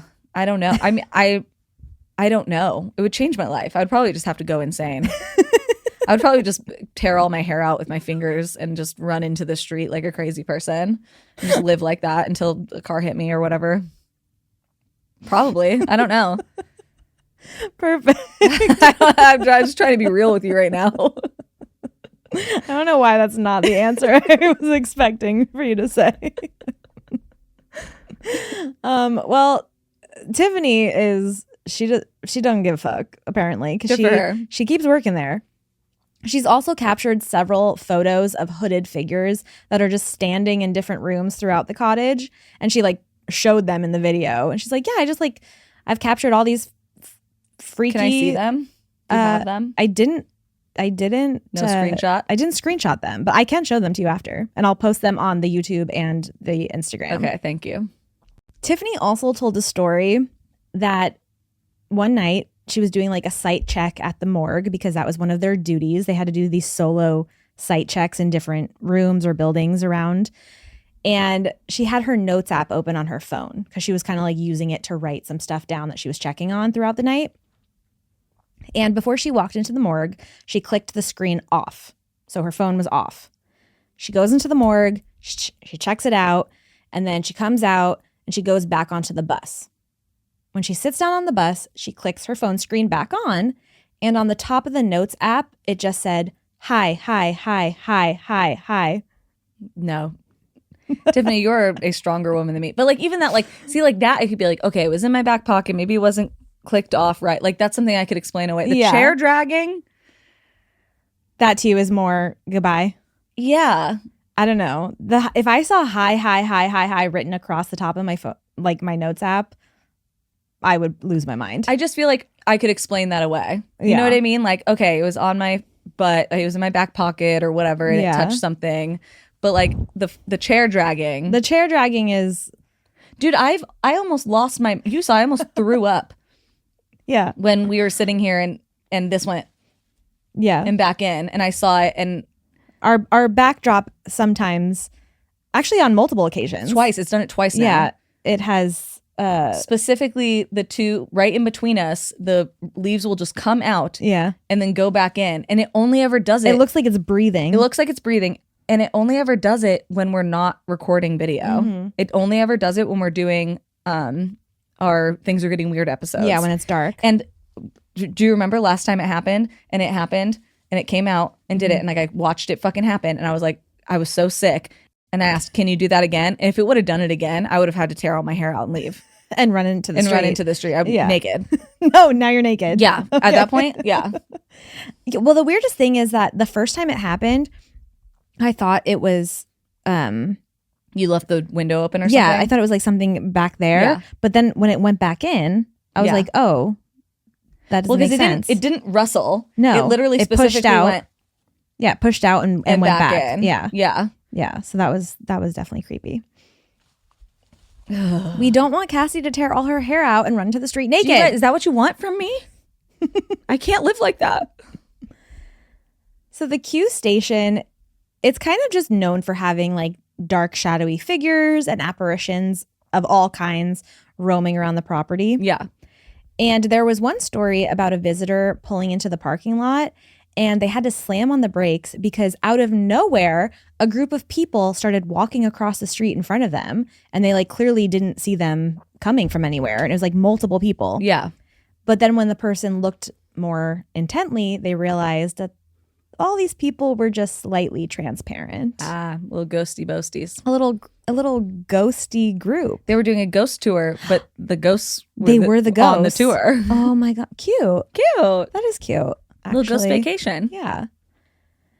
There's also a lot of children apparitions that are seen and heard and felt. You know how I feel about children in general, and then like you got to make them a ghost too. Right. Come It on, just man. makes it worse. Yeah, 10 times worse. In the boiler room, guests have reported hearing a child's laughter echo throughout, and then they will feel a tug on their shirt and then see what they believe is a little boy running around the corners like he's playing hide and seek. Absolutely not. Orphanage to that ghost. Well, he's a ghost and he lives in a boiler room. Like, that's probably not very fun. Yeah, that's not ideal. I'm sorry. I take it back. Yeah, You're probably be a really nice sweet to soul. him. You're Yeah. probably a sweet, sweet soul. So he's obviously referred to as the boy in the boiler room. Real and creative. he allegedly died while he was playing down there. Okay. But he still seems like he's having fun to this day. Good so for him. Good for him. There's also been a little girl that has been seen several times. She's known for actually being part of the tour.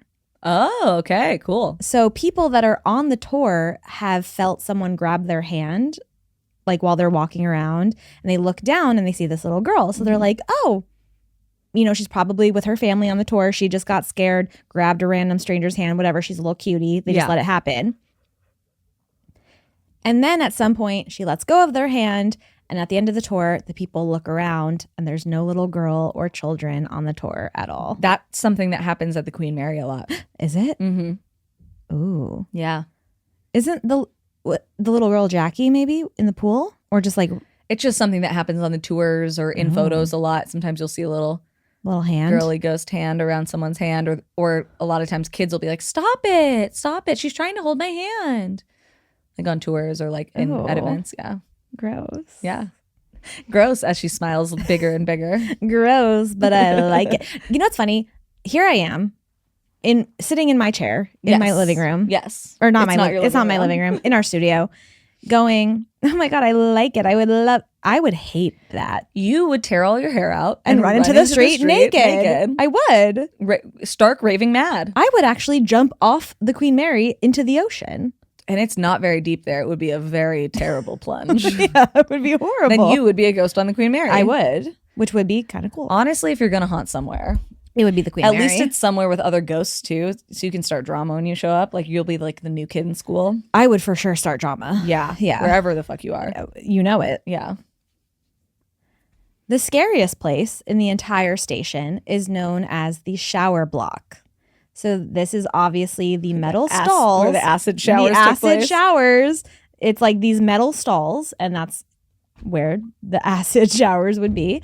So during the tour, people kind of, when the tour guide is like explaining things, he will tell people, oh, you can step inside one of the stalls if you so choose, if you're brave enough, you know. And people have claimed to feel the sensation of scalding hot water pouring on them, like when they stand inside of this and they run out screaming. Yeah. A tall figure of a man wearing a top hat. He's been seen kind of just like hanging around the blocks. You got to keep one of those around. He It's always a has classic. to. It's Yeah. a classic haunting. Haven't you been to the haunted mansion? What are you supposed to do? You got to have one weirdo with a top hat. Everybody knows this. And a very common occurrence that happens, which to me, I don't know, this one really spooked me. So when people will be in the stalls or like walking past them or whatever, and they look up, they will often see someone poking their head above the stall, like looking over. So they just see the top of someone's head and their eyes. There's something so horrifying about being in the most vulnerable position like ever, which is going to the bathroom, pooping, peeing, and then seeing a little ghosty woasty. Just looking over the top. Yeah. Yeah. Yeah. Yeah. To me, that one, I was like, ooh, that would get me. It always makes me think of the scene in the movie The House of the Devil. Is that Rob Zombie? No. The T.I. West one. It's called House of the Devil, right? I don't know. It's like I don't think I've seen it. You haven't seen it? Probably not. It's just one of my favorite movies. Yeah, The House of the Devil by T.I. West.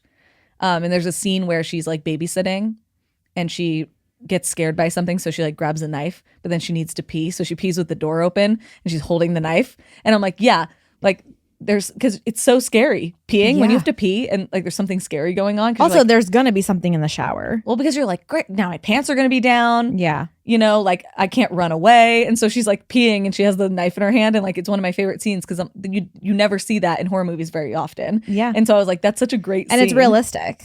Yes, because that would be me. We're like so scared. And then they come home and I'm like, hey, like put the knife behind my back. Yeah. You got to watch House of the Devil. It's so good. Yeah, I haven't seen it. Oh my gosh. Greta Gerwig's in it. Maybe I'll watch it tonight. You know Greta Gerwig. I do. Yeah. She's Everyone in it. does. Yeah. Go watch it. Everybody, go watch House of the Devil. It's amazing. T.I. West's film. He's the guy who made Pearl, X, Maxine. Yes. I actually, House of the Devil is 10 million times better than any of those movies. Okay, perfect. Yeah. I'll so watch it. I will. Yeah. So this place is, like I said, pretty fucking haunted. That there has been many blog websites dedicated to people's like full experiences on the tours, or just like staying at the hotel overnight. I think I literally came across like 12 different blog pages of someone detailing their entire experience. But this one girl named Alex wrote on escape.com that she was on a tour, and when they get to the shower block, the group is all kind of standing there. They're listening to the guide talk. And all of a sudden, she feels super lightheaded and a little nauseous. Okay. And then her knees begin to buckle. Okay. And she feels like she's going to throw up. And then she hears, because she's kind of like not paying attention, she's like woozy, but she hears the tour guide stop talking. And immediately, the tour guide locks eyes with her. Oh, like he's sensing it too? Uh-huh. Okay. I'm sure it's not his first rodeo. And in a calm voice, the tour guide says, "There's a man behind you. He's trying to get inside your body. Amanda, what would you do?" Sorry, finish. You're okay. Just acknowledge that he's there and he'll go away. Talk about ripping my hair out. I was going to say, she's crying right now. She's crying right now. Imagine. I cried when I read it because I was like, what? Imagine if I was like, Amanda, No.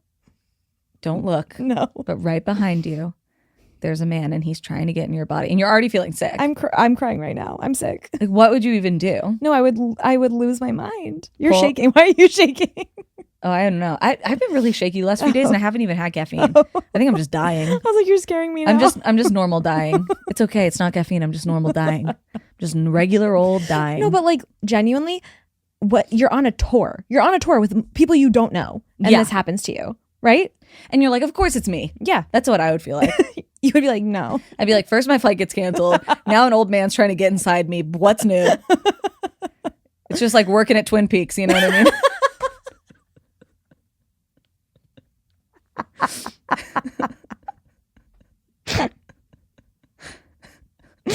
I'm really glad you made that joke. They helped calm me down a little. Yeah.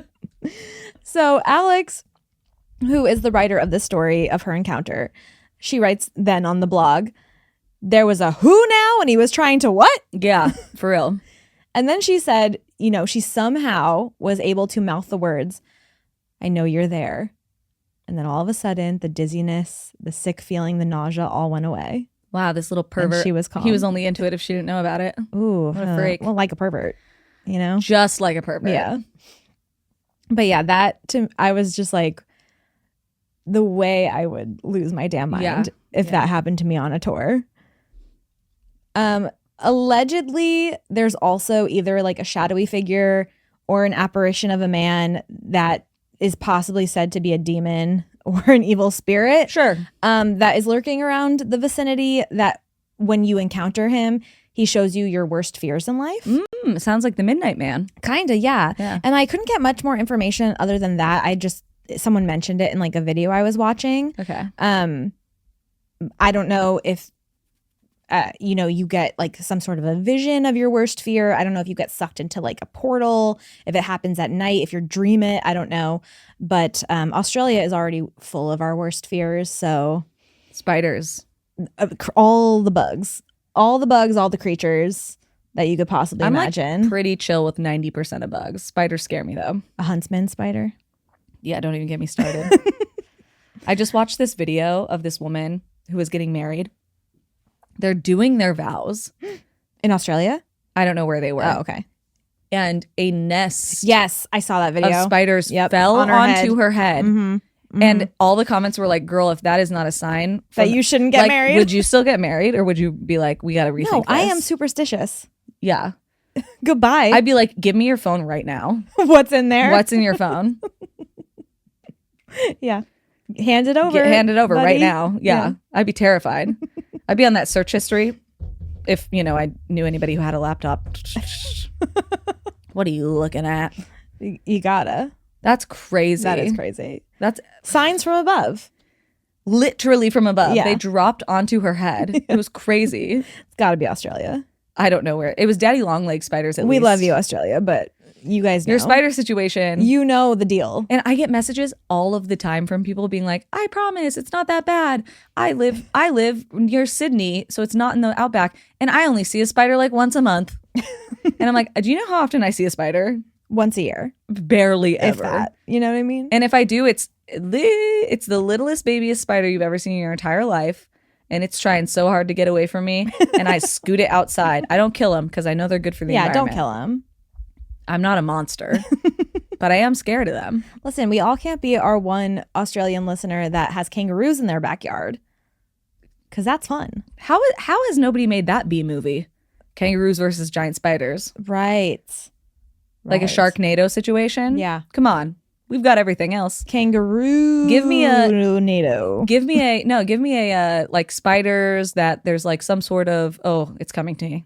Oh, Sorry, no. I'm interrupting your story. No, it's done. Oh, okay, perfect. Thank you for sharing. You're welcome. It's coming to me now. Okay, there's some sort of like chemical plant, maybe nuclear, I don't know. Whatever works better. Some scientists can be a scientist on the project with us. Okay, perfect. And there's a leak Mm. into the ground, and this is a place where a lot of spiders live. Spiders get real big. Too Okay, big. yeah. Too big, you could say. Too big for their britches. Way too big for their britches.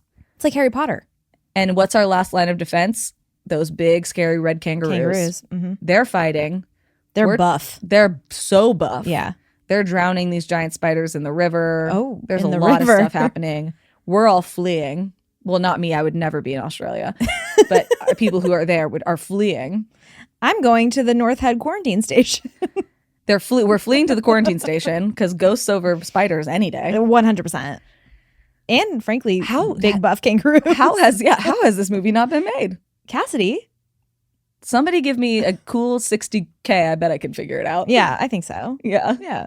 I've gotten real good on Photoshop. So Maybe we have enough for that Paranormal Activity budget. So 15K? Could you do it? 15, I don't know. Inflation, I'm going to need at least 50. Okay, that might be rough. And there has to be a clause that if I don't finish the movie, I just get to keep the money because sometimes I get tired. Oh. Well, what if I get tired? What am I supposed to do? Keep working? Yeah. Yeah, 100%. It's typically what That's what I do every fucking day of my life. oh girl, me when I came home I was crying editing the episode, just like, I hate it here. And it was the longest episode we've ever recorded. It was like 3 hours long. I edited it down to 2 hours. Yeah. And even that was so long. I was editing for like 5.5 hours. It was so long.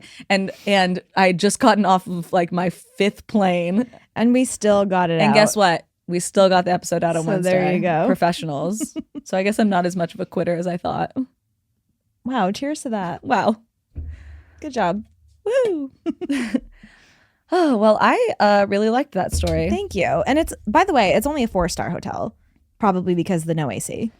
That's still pretty good. It is pretty good. I'm not gonna lie to you. People like it there. It looks spooky though. I don't stay at a lot of 4-star hotels. It's a lot of 3s. I got a lot of 3s under my I get belt. a lot of motels. Yeah. Like a good motel. I get a lot of people have smoked in here illegally. You know what I mean? Oh yeah. Yeah. Like there's cigarette burns actively in places that they shouldn't be. Well, thank you for sharing that. You're Sorry I welcome. went off the rails. No, I like it. Just don't pull your hair out and run into the street. Dude, I'm trying so hard. Please. Every day is a struggle not to pull my hair out and run into the street, stark raving mad. You know what I mean? Yeah. No, I get it. Sometimes you just I get it. Sometimes you just gotta go. That was stark me yesterday. raving mad. Well, let's round this out with a listener story from Tatiana. Tatiana, hi. So Tatiana says, "Thank you for picking my spooky story. And thank you for keeping me entertained at work. I work in an accounting office, so I definitely need the humor to keep me from going insane." Yeah, I don't blame you. Math, my greatest enemy. The only thing I fear more than spiders, math. Well, anyways, my story starts when my family moved to the Bay Area, or from the Bay Area to Central Valley in 2004 when I was about 7. Before my parents decided to buy the Grove View house, I remember they took us all on a tour of it. Compared to our 3-room apartment in Redwood City, this 2-story, 3-bedroom, and 2.5-bathroom house was like a mansion to us kids. It had a little Harry Potter room by the stairs that I imagined would be my hideout, and a large backyard where we noticed something was definitely off. Oh. The kitchen had a sliding door that led to a green wooden porch in the backyard. The porch was shaped like a crescent moon, where it looked like a round underground pool used to sit, but now, instead, there was just a sandbox. Super odd, we thought. Honestly, us kids were just disappointed the owner filled it up with sand instead of having it be a pool. Real? How cool would it have been to have a pool in the backyard? I can't remember who asked what happened to the pool, us kids or my parents, but the owner had a very weird response. They said, "It's not like I decided to kill my family and bury them in there. Ha ha ha." What? What kind of joke is that, especially in front of a bunch of kids that are touring your house? Well, I guess my parents must have thought it was the funniest joke ever because they ended up buying that damn house. The first night we all moved in, my parents, us 4 kids, and my brother and his pregnant wife, something felt very off about the house. I'm not sure whether it was because the house just felt too big for us or maybe it was something else, but something was making its presence known, like a dog marking its territory. We all felt it, every single one of us. Those couple of nights, we all slept in the master bedroom together. Me and my sister slept on the floor at the foot of the bed, and I remember I couldn't really sleep. The house was constantly making noises. The master bedroom was right above the living room and the kitchen, so I would sleep with my ear to the carpet because I'm a side sleeper, and I swear I could hear footsteps walking down below constantly. Heavy, heavy footsteps like they were pacing. The kitchen had pots and pans as a chandelier, and I would hear them clink together and clang as if something was swinging them around. Then one night, all of the pots and pans just fell off. They made the biggest noise, and we all ran downstairs to see what it was. Maybe the chandelier had fallen, but no, only the pots and pans had fallen off. But how could they have fallen off if they were literally on a hook? There was no explanation, but we all decided to just ignore it. That reminds me of Paranormal Activity, actually. When like all the stuff comes out of the cabinet. No, and they had the pots and pans hanging from hooks. That's right. Remember? Yeah. Yeah, if something falls down and it's on a hook and the hook is still there, you're like, okay, that means you had to like lift it up and over. Like that's scary. We had a listener story like that too. Yes, we did. Yeah. We settled into the house and me and my sisters got the room at the end of the hallway. We all just ignored the weird sounds at night and we tried to enjoy the new house. Then one day, you know it's bad when then comes into play. It's like, Then one day my sister finally saw something. oh boy. She says it was the finals week, so she didn't have classes until the afternoon, and all of us elementary school kids were in school already for the whole day. She was tying her shoes on when from the corner of her eye, she saw a little girl in a white dress pass by the end of the hall and go into the master bedroom. Perfect. She thought maybe my little sister had stayed home from school, so she went to go check on her, but found that the bedroom was empty. No one was there. In fact, she was absolutely alone in the house. The second physical event happened a couple of months after. My mom and sister-in-law were downstairs watching TV while all of the kids were upstairs, and we heard a really loud shriek. Not a shriek. Not a shriek. Ah! That's what I imagined. We came downstairs to my mom and sister-in-law completely freaking out. Apparently, my sister-in-law was going to come upstairs when she saw a face floating above the stairs. What? She said that it was completely red and had a creepy, smiling expression on its face. My mom actually ran over and saw it as it was fading away, and it totally messed them two up. Okay, we gotta move. We were never strong Catholics, but that day my mom did visit the church and ask a priest to come and bless our house. Say your fucking prayers right now. It reminds me of, I don't remember what the movie is, but they're like all Jewish, but they're like, this is a Catholic problem. We got a demon here. Like, because it's like, yeah, of course, who do you call but a Catholic priest for an exorcism? Well, after that, things quieted down. We didn't hear or see anything anymore, and it seems like the blessings did help a lot. Other stuff did happen to us, but that was more due to the recession than paranormal activity. Fuck 2008. Real. I'm sorry this was so long. It really wasn't that long. It was perfect. But I've been wanting to share my story for a while now. I love the paranormal, but maybe not when it's happening to me. Tatiana. That checks out. Yeah. Like if it's happening to you, I want to hear about it. If it's happening to me, I don't want to hear. I don't want to know. Yeah, absolutely. That was a friend of mine just Keep went on a vacation with one of her friends, and they were staying like in a haunted hotel, and she like is a little more sensitive than her friend. So her friend was like, do not tell me about any of the scary stuff until we're home. Yes. I know you're going to feel things. I know you're going to whatever. I don't want to hear about it. I'm going to honk shoe like a little baby.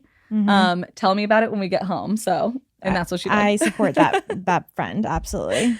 But yeah, thank you so much, Tatiana, for sharing that. I'm glad that the house became less scary once you got blessed. God bless. God bless you. God bless. If you would like to share your story with us, you can do that at dtkpod.com/contact. You can also share it directly on Patreon. That's what Tatiana did. If you are a cool kid and you get bumped up the rankings a little bit, because like I said, we do have a couple hundred of these backlogged. But thank you guys so much for listening. And most importantly, make sure you keep that front door locked. Make sure you keep your mind open. And keep drinking the Kool-Aid.